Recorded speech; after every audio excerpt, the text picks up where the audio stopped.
Proofs of inverse trigonometric functions. आपण last लेक्चरमध्ये sign inverse x चा डेरिव्हेटिव्ह 1/√1 - x² कसा असतो हे पाहिलं होतं. टेक्स्टबुकमध्ये पेज नंबर 17 बघा, तिथं बॉटमची line.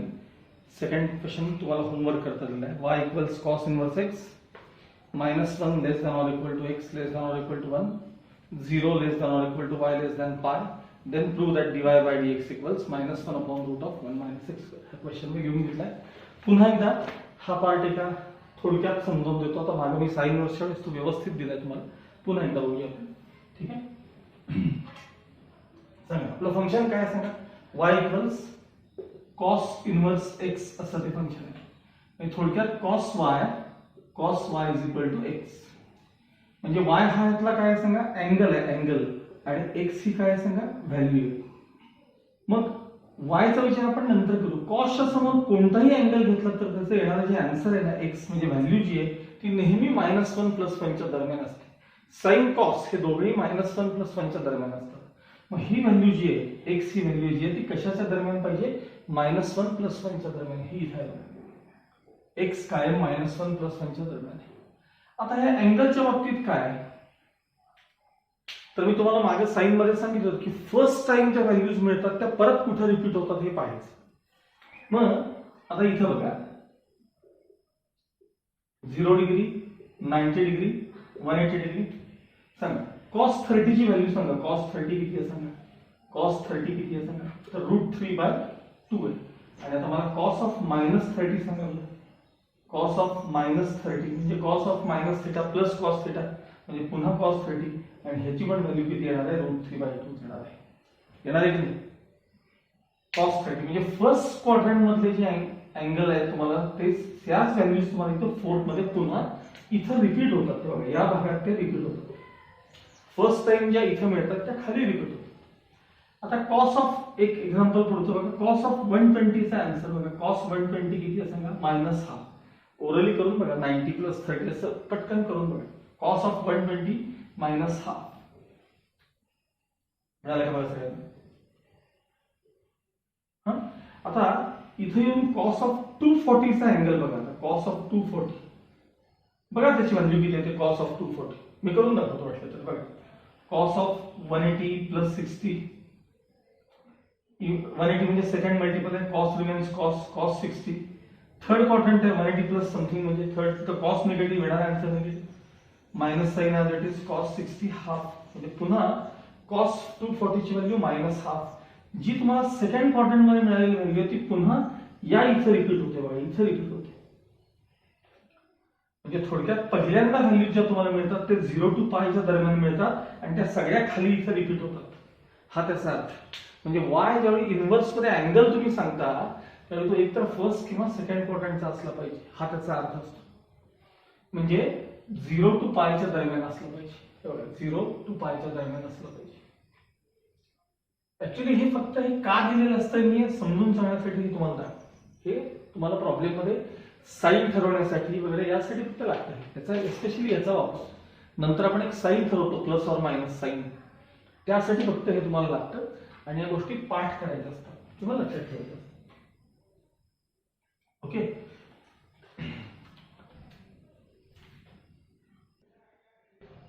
Okay, now let's continue the proof. y equals cos inverse x इथून सुरुवात करूया आपण फंक्शन. प्रूफ बघा.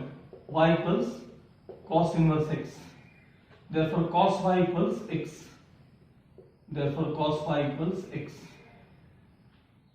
किंवा x इक्वल्स cos y कसंही चालतं. ठीक आहे. Differentiating with respect to y, differentiating with respect to y म्हणजे d/dy of cos y equals d/dy of x. cos y चा डेरिव्हेटिव्ह मायनस sin y आणि with respect to y equals dx/dy. Minus sin y equals dx/dy. ठीक आहे. By the derivative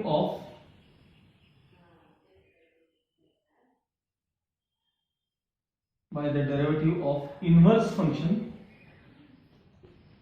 by the derivative of inverse function dy by dx equals 1 upon dx by dy.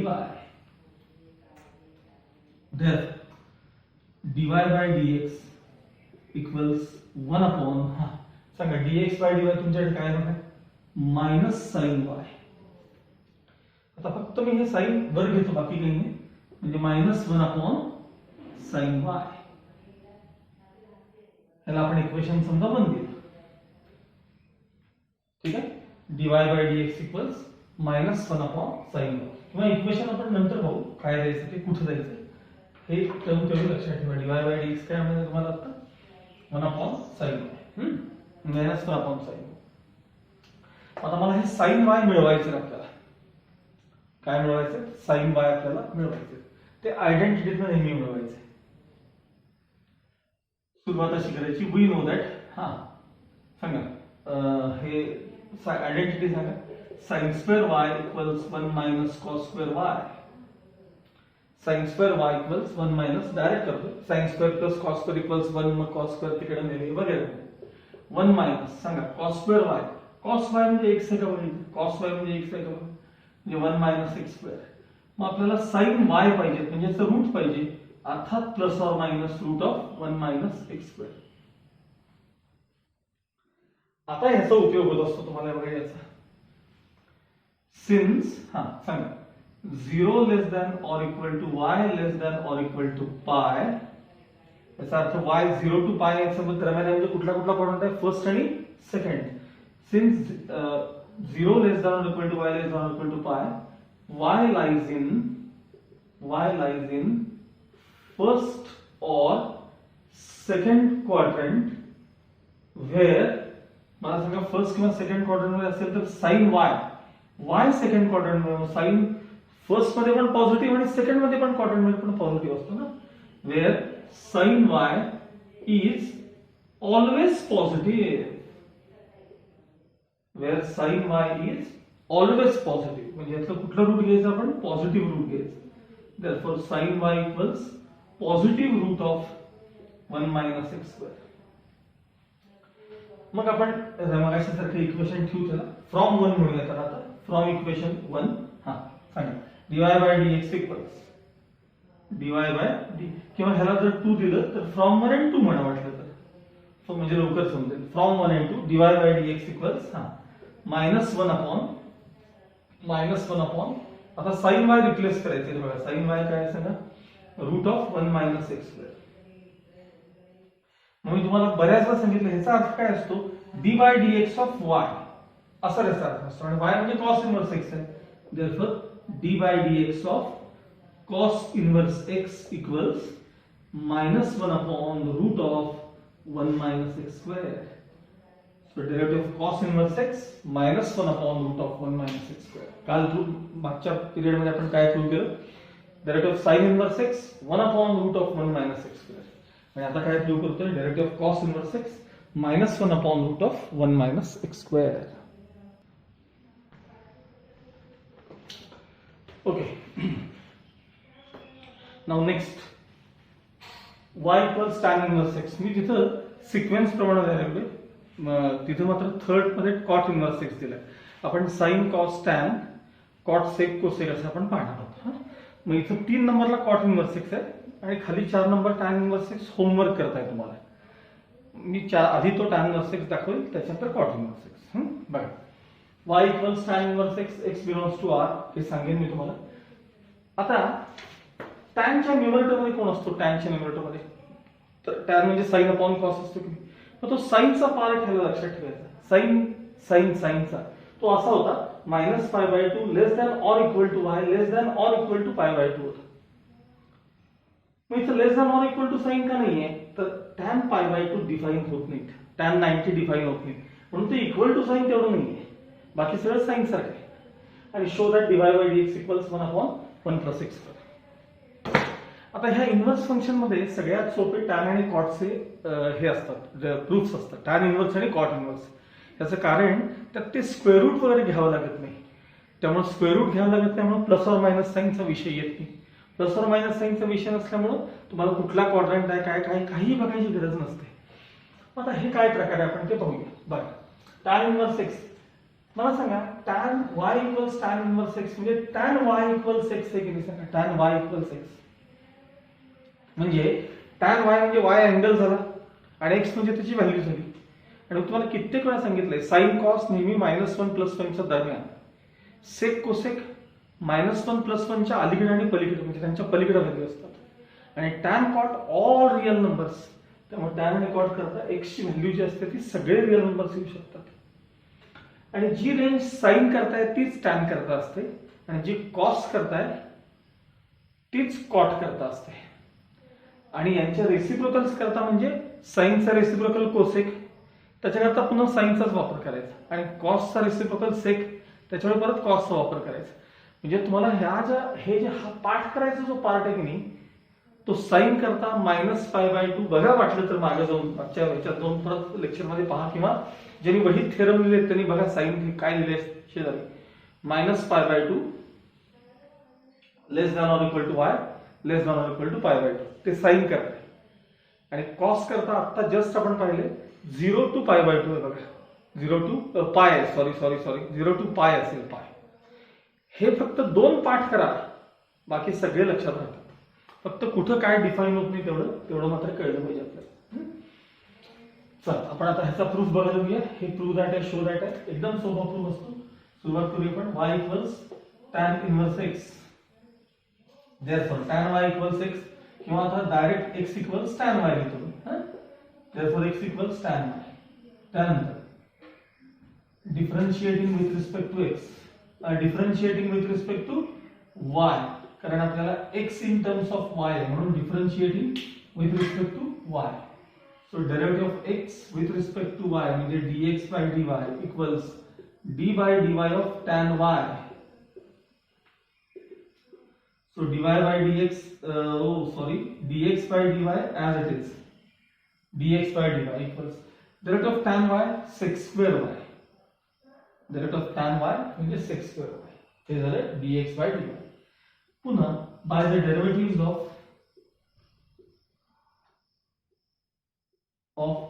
inverse function, by the derivatives of inverse function सांगा dy/dx equals 1/dx/dy. हा थेरीचा part आहे. therefore dy/dx equals 1/, dx/dy तुम्हाला काय मिळाले सांगा sec²y. हे झालं equation 1.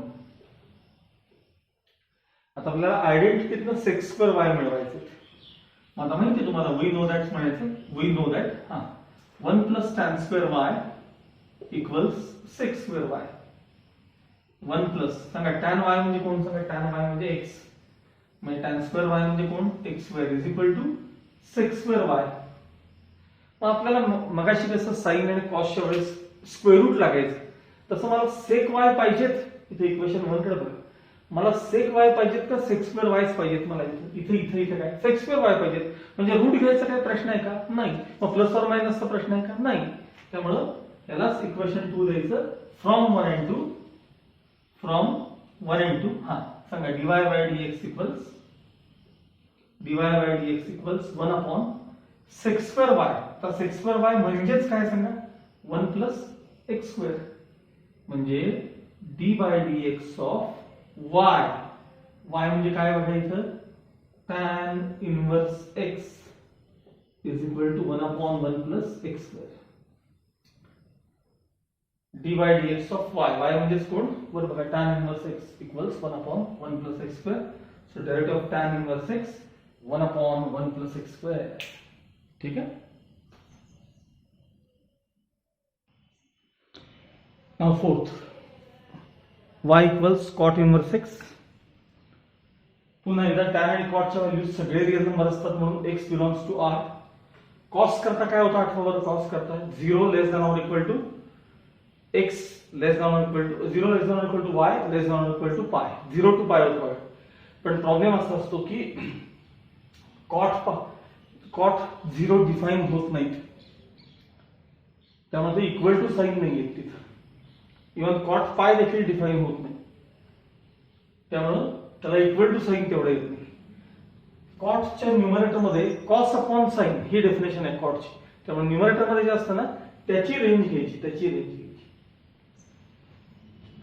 Show that dy by dx equals -1 upon -1 plus x square. Same मागासारखा प्रूफ आहे. मी आता प्रूफ सुरू करतो. ठीक आहे बघा. y equals cot inverse x. therefore cot y equals x म्हणजेच x equals cot y. x equals cot y. नेहमीप्रमाणे differentiating with respect to y. therefore dx by dy equals d by dy of cot y. therefore dx by dy equals derivative of cot x minus cosec square x, but derivative of cot y minus cosec square y. By the derivatives of inverse function,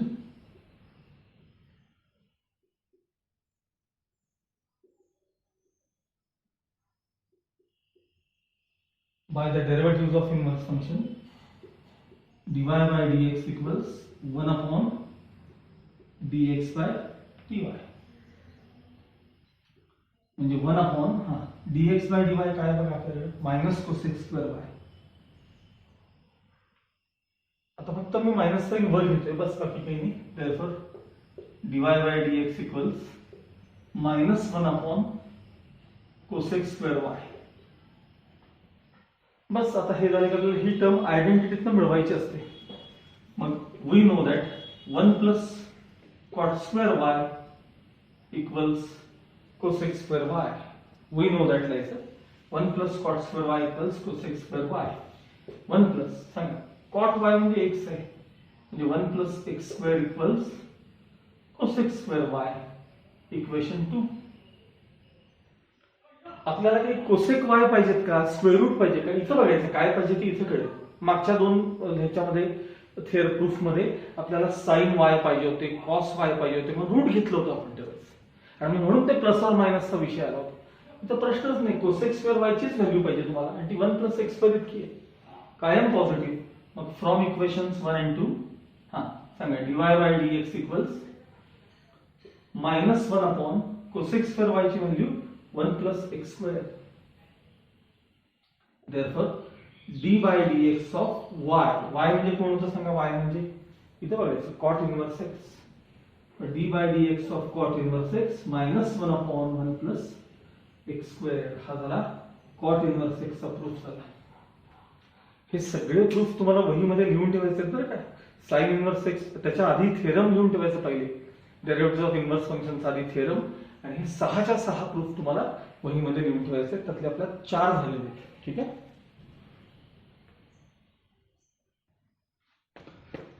now next proof त्यातला 5th one, y equals sec inverse x. आधी आपण textbook मधलं काय लिहिलं ते वाचूया बघा. y equals sec inverse x such that mod of x greater than or equal to 1. Mod of x greater than or equal to 1 ही पण टर्म सेम काय तशी लिहिली. पुढे बघा 0 less than or equal to y less than or equal to pi. मला सांगा हा कॉसचा रेसिप्रोकल आहे की नाही, हा सेक हा कॉसचा रेसिप्रोकल आहे. मग कॉस करता काय रेंज होती तीच, पण प्रॉब्लेम असा असतो की कॉस 90 0 आहे. कॉस 90 0 आहे, मग त्याचा रेसिप्रोकल 1 अपॉन 0 म्हणजे नॉट डिफाइंड, म्हणजे सेक पाय बाय 2 डिफाइन होत नाही. सेक पाय बाय 2 म्हणून y not equals pi by 2 दिलेलं आहे. आणि show that dy by dx equals मी काय लिहिले सांगा -1 upon mod of x into root of x square -1. तिथं कसं आहे बघा, शो दॅट दोन वेगवेगळे दिलेत त्यांनी. 1 upon x into root of x square -1 if x greater than 1. x 1 पेक्षा मोठा असेल तर ते पॉझिटिव्ह डेरिव्हेटिव्ह दिलाय, आणि x -1 पेक्षा लहान असेल तर तो त्यांनी निगेटिव्ह दिलाय. dy by dx equals -1 upon x into root of x square -1. आता थोडा विचार करा की मी जे सांगतोय ते कळतंय का बघा. मला सांगा 1 upon -1 upon x into root of x square -1 समोर x लेस दॅन -1 म्हणले बघा तिथे समोर x लेस दॅन. तुम्हाला हे आता दिसतंय -10, पण ते काही झालं तरी पॉझिटिव्ह आहे. कसं सांगतो तुम्हाला, x -1 पेक्षा लहान आहे. तुम्ही मनात कुठलाही एक नंबर आणा, -1 पेक्षा लहान कुठलाही एक नंबर आणा. चला -2 घ्या, -1 पेक्षा लहान पाहिजे मला, -2. इथं -2 रिप्लेस झाले, रूटच्या -2 चा स्क्वेअर 4 मधनं 1 गेले, 3. मला सांगा √3 रिअल नंबर आहे की नाही? इमॅजिनरी वगैरे होते का? नाही. बाहेर -2 नंबर होता आणि हे मायनस आहे, हे -2 म्हणजे +2, म्हणजे ही टर्म पॉझिटिव्हच आहे. दिसताना आपल्याला दिसतंय की मायनस साईन दिले, पण आता समोर म्हणले x <-1 आणि वर जे आहे ते असं आहे बघा, इथं प्लॉट ह्याच्या वर येते ते आणि x <1 दिले त्यांनी, म्हणजे x पॉझिटिव्ह दिले. तर पॉझिटिव्ह असताना प्रश्नच नाही बघा, ही पॉझिटिव्ह, ही टर्म पॉझिटिव्ह, ही टर्म पॉझिटिव्ह, काहीच अडचण नाही. 2 वेगवेगळे का दिलेत? तर तेच मी कंबाईन करून मॉड मध्ये आणलेलं आहे. तुम्हाला लास्ट स्टेप मध्ये कळेल. म्हणजे त्यांचे इथं -1 जरी दिलंय, x <-1 जरी दिलंय, तरी ती टर्म पॉझिटिव्ह आहे. मी आता तुम्हाला दाखवलं. काही जर तिथे टर्म पॉझिटिव्ह येण्यासाठी मायनस, मला सांगा, नाहीतरी मॉड रिमूव्ह केल्यानंतर काय साईन येतात? मॉड रिमूव्ह केल्यानंतर एक प्लस आणि एक मायनस. पण ह्याला बघा, मॉड रिमूव्ह करा, एक प्लस आणि एक मायनस साईन येणारच आहे त्याला सुद्धा.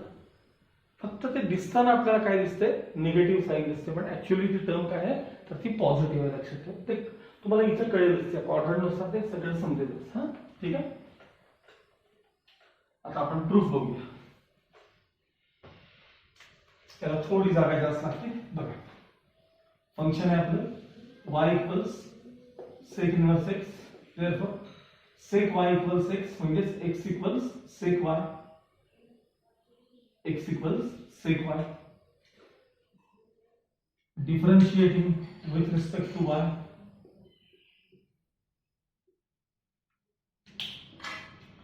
therefore dx by dy equals d by dy of sec y. Therefore dx by dy equals derivative of sec y, derivative of sec x tan x, derivative of sec y tan y. By the derivatives of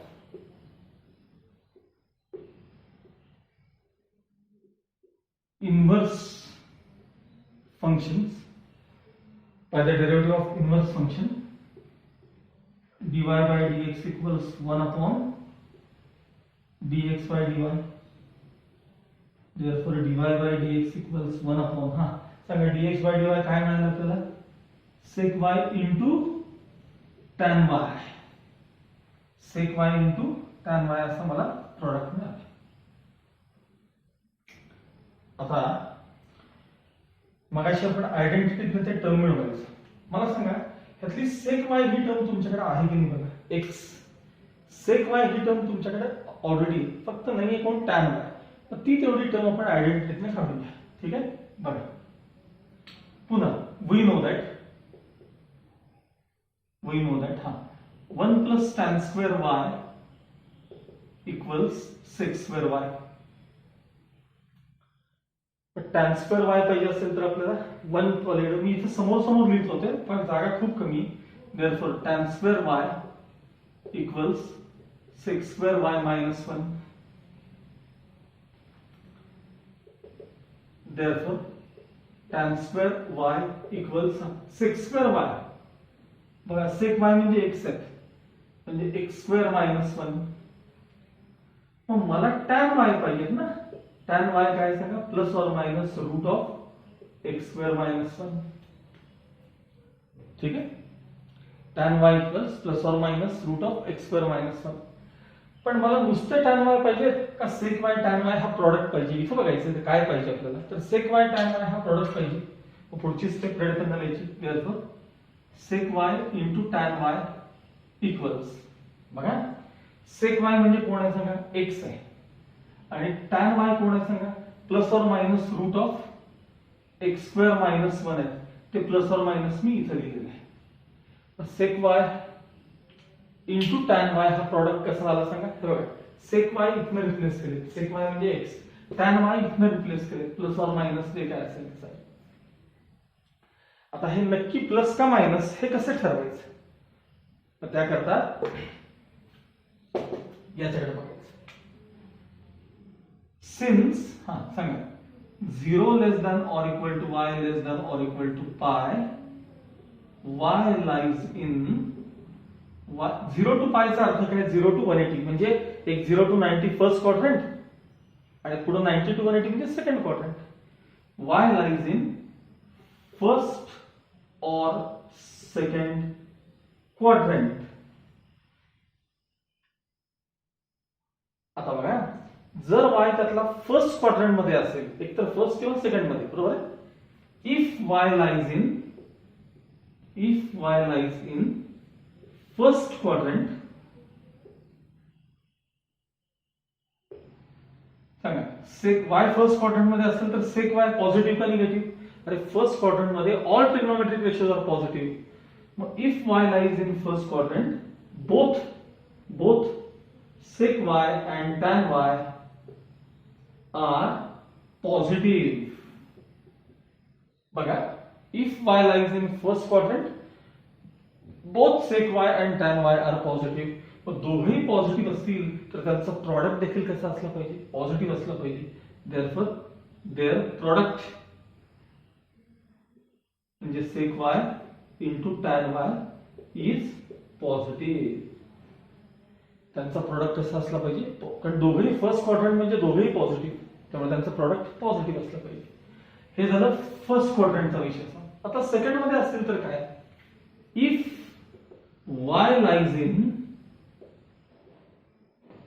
second quadrant, आता मला सांगा second quadrant मध्ये कोण कोण positive? Sign positive आणि cosec positive. म्हणजे याचा अर्थ सेक आणि टॅन तुमचे दोघेही निगेटिव्ह असले पाहिजेत. If y lies in second quadrant, both sec y and tan y are negative. Sec y negative, tan y पण निगेटिव्ह, आणि सेकंड क्वाड्रंट आहे, तिथं साइन आणि कोसेक केवळ पॉझिटिव्ह असतात, त्यामुळे सेक आणि टॅन कसे आहेत तुमचे निगेटिव्ह. बट मला सांगा, हे जरी भले दोघं निगेटिव्ह असतील तरी मला त्यांचा प्रॉडक्ट पाहिजे ना, सेक y tan y. But their product म्हणजे कोण? सांगा, प्रॉडक्ट म्हणजे कोण? sec y tan y is positive. भलेही sec y निगेटिव्ह आहे, tan y निगेटिव्ह, पण त्यांचा प्रॉडक्ट कसा होईल? मायनस इंटू मायनस, तो टर्म पॉझिटिव्ह येणार आहे तुम्हाला आन्सर त्याचं. म्हणजे थोडक्यात काही झालं तरी sec y tan y ही टर्म तुम्हाला काय दिसली पाहिजे? पॉझिटिव्ह दिसली पाहिजे. म्हणजेच sec y into tan y ही टर्म मॉड मध्ये लिहिली की कायम पॉझिटिव्ह असते की नाही? सांगा, मॉड मध्ये एखादी टर्म लिहिली की ती कायम काय असणार आहे? पॉझिटिव्ह असणार आहे. Root of x square minus 1 always positive. मग आता फ्रॉम 1 म्हणायचं. आता फ्रॉम इक्वेशन 1 सांगा, dy बाय dx इक्वल्स, याला वाटलं तर इक्वेशन 2 देऊया. मग फ्रॉम 1 and 2 म्हणूया. From 1 and 2 dy by dx equals 1 upon mod of he term sec y tan y, आणि sec y tan y चा प्रोडक्ट कायम पॉझिटिव्ह आहे, म्हणजे x mod of x into root of x square minus 1. आणि मग last step मध्ये y म्हणजे कोण होतं? तर sec inverse x.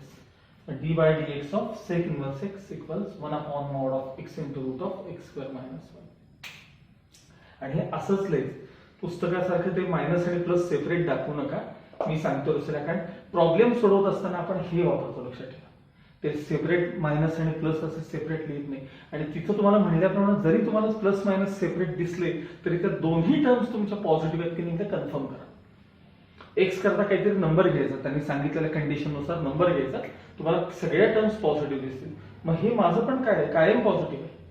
ही टर्म कायम पॉझिटिव्ह आहे, लक्षात ठेवा. मॉड्युलस साइन मध्ये असेल. Okay okay. y equals cosec inverse x mod of x greater than or equal to 1, म्हणजे x 1 पेक्षा मोठा आणि मॉड रिमूव्ह केले की प्लस और मायनस साइन येतात. -1 पेक्षा लहान, हा त्याचा अर्थ. पुन्हा हा कोणाचा रेसिप्रोकल आहे? साइनचा. त्यामुळे साइन करता जे डोमेन होतं ते लक्षात ठेवायचं. -π/2 less than or equal to y less than or equal to π/2 sine करता.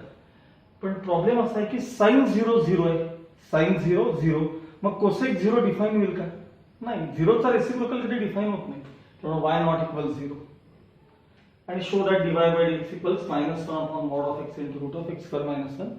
नेहमीप्रमाणे पुस्तकामध्ये काय दाखवले तर इथं प्लस और मायनस ते पाहू पण नका तुम्ही, अजिबात बघू नका.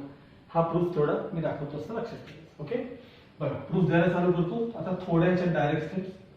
y equals cosec inverse x, therefore cosec y equals x, म्हणजेच x equals cosec y, differentiating with respect to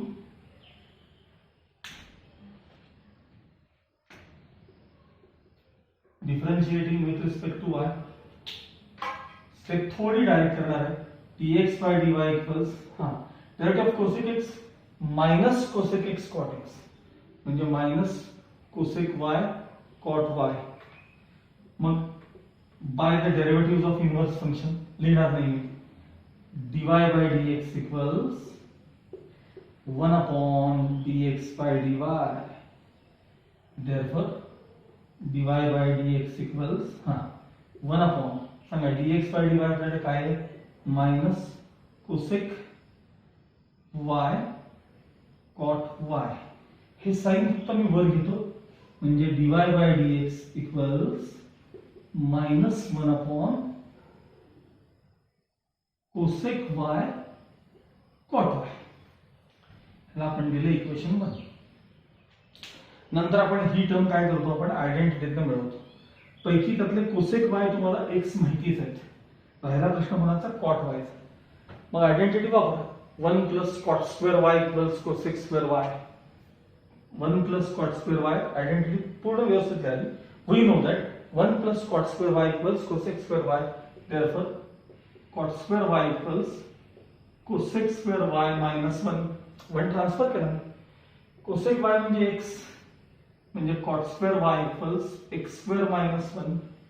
route घ्या म्हणजे cot y equals plus or minus root of x square minus. Square root आले की plus or minus sign यायला पाहिजे बघा. आपल्याला cosec y cot y असा प्रॉडक्ट पाहिजे ना. मग therefore सांगा cosec y into cot y equals सांगा कोसेक y तुमच्याकडे काय आहे बघा कोसेक y x आहे आणि आता cot y कसे मिळाले तुम्हाला plus or minus root of x square minus 1. ही टर्म तुम्हाला मिळाली plus or minus x into root of x square minus 1. आता ही टर्म पॉझिटिव्ह का निगेटिव्ह हे ठरवायचं कसं काय करता इथं लक्ष द्या बघा. सिन्स हा प्रॉडक्ट आहे लक्षात ठेवा. Since minus pi by 2 less than or equal to y less than or equal to pi by 2 y lies in बघा minus 90 to plus 90. हो तर इथं दाखवतोय बघा मी इथं minus 90 असतात इथं plus 90 असतात म्हणजे 0 to आणि 0 to pi by 2.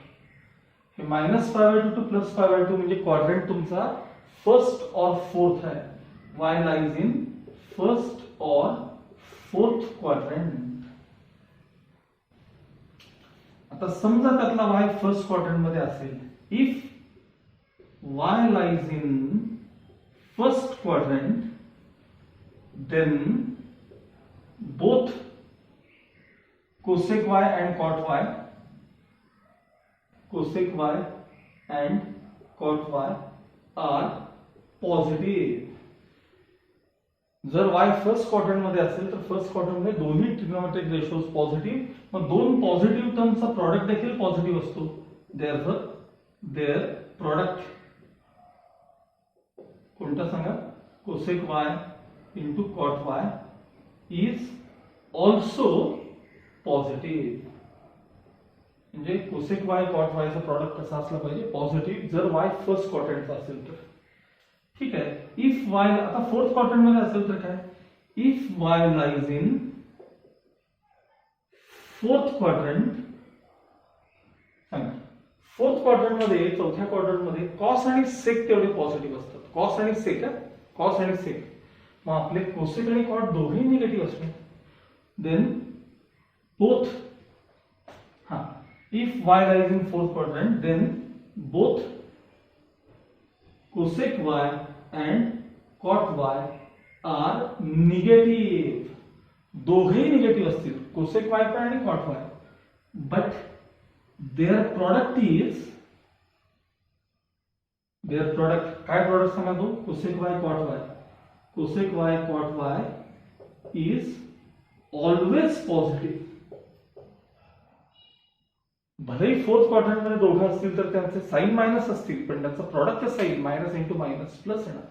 म्हणजे काही झालं तरी कोसेक y कॉट y ही टर्म पॉझिटिव्हच दिसली पाहिजे. Therefore cosec y into cot y ही टर्म कायम पॉझिटिव्ह दिसण्यासाठी मॉड मध्ये घ्यायला. मॉड मधनं बाहेर टर्म पडताना कायम पॉझिटिव्ह असणार आहे. X into root of x square minus 1. आता फ्रॉम इक्वेशन 1 आणि ह्याला 2 द्यायचं. बघा फ्रॉम 1 and 2 सांगा काय आलं. D y by d x equals -1 upon हे -1 upon cosec y cot y हा प्रोडक्ट असा आहे बघा. Mod of x into root of x square minus 1. आणि मग लास्ट स्टेप मध्ये वाय म्हणजे कोण सांगा. वाय म्हणजे कोसेक इन्व्हर्स एक्स. म्हणजे d by d x of cosec inverse x equals -1 upon mod of x into root of x square minus 1. आता पुस्तकामध्ये काय घेत ते सांगतो तुम्हाला. कदाचित काही जणांना शंका येईल थोडी, म्हणून आधीच सांगतो. फंक्शन त्यांचं इथं कोसेक इन्व्हर्स एक्स नाहीये, त्यांचं फंक्शन आहे मायनस कोसेक इन्व्हर्स एक्स त्यांनी दिले. मग हा डेरिव्हेटिव्ह मध्ये इथं साइन काय होईल सांगा. हे प्लस सगळीकडे मायनस ठेवायचं ना, आणि इथं काय होईल सांगा. हे शेवटी प्लस होईल. म्हणून त्यांच्या इथं न्यूमरेटर मध्ये तुम्हाला प्लस साइन दिसते, पण ऍक्च्युली तुम्ही आपण function y equals cosec inverse x घेतले, त्यामुळं -1 upon mod of x into root of x square minus. मी सांगतो तेच प्रूफ बघा, बाकीचे प्रूफ पाहण्याची आवश्यकता तिथले प्रमाणात काही जाऊ नका. तिथं साइन मध्ये थोडेसे चेंजेस असतात. ठीक आहे. हे 6च्या 6 प्रूफ वहीमध्ये लिहून ठेवा, आणि मग मी तुम्हाला पुढचा पार्ट नेक्स्ट लेक्चरमध्ये सांगतो.